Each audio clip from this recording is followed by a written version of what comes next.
Imagine being taken from your family at just 7 years old, forced to survive in the wild, endure endless pain, and live with almost nothing, all to become a Spartan. This was not just training, it was a way of life. No comfort, no fear, no weakness. This is the brutal life of a Spartan. Born to survive. The Spartan selection process in Sparta. Not everyone was meant to live. The moment a baby was born, elders examined them to see if they were strong, if they were weak, sick, or deformed. They were abandoned on a mountainside, left to die. Only the strongest infants were allowed to survive. But surviving birth was just the first test. At 7 years old, Spartan boys were taken from their families and placed into the Agoge, a brutal training system that controlled every part of their life.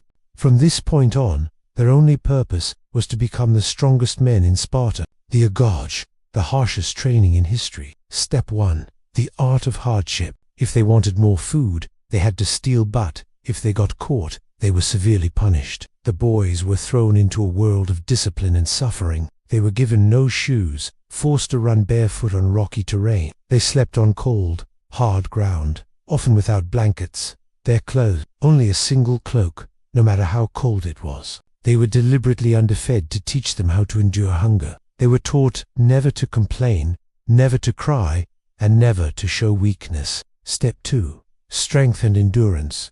Pain was not an obstacle, it was part of their education.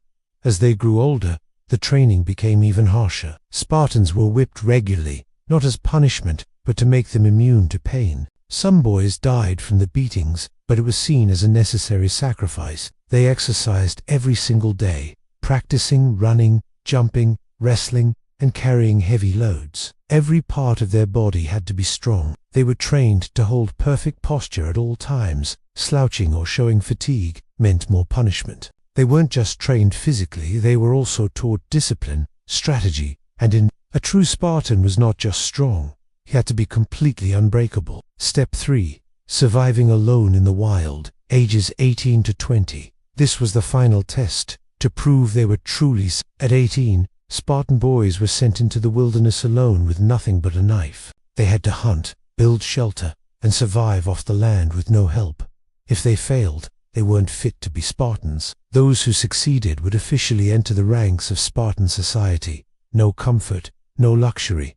Comfort was seen as weakness. Luxury was an enemy. Even after their training, Spartans continued to live under strict discipline. They lived in military-style barracks, sleeping on simple beds. They were not allowed to live with their families until they were over 30 years old. Brotherhood and loyalty. Spartans formed strong bonds with their fellow warriors, eating, training, and living together. Trust and unity were everything. If one Spartan was weak, it endangered everyone. Why they were different even today, the Spartan way of life is legendary. Unlike other Greek states, Spartans didn't focus on art, wealth, or politics. Their entire culture was built around one thing: discipline. Fear was not allowed. Pain was expected. Every Spartan was trained to be stronger, tougher, and mentally sharper than anyone else. Would you survive Spartan training? Let me know in the comments. Like and subscribe for more insane history stories.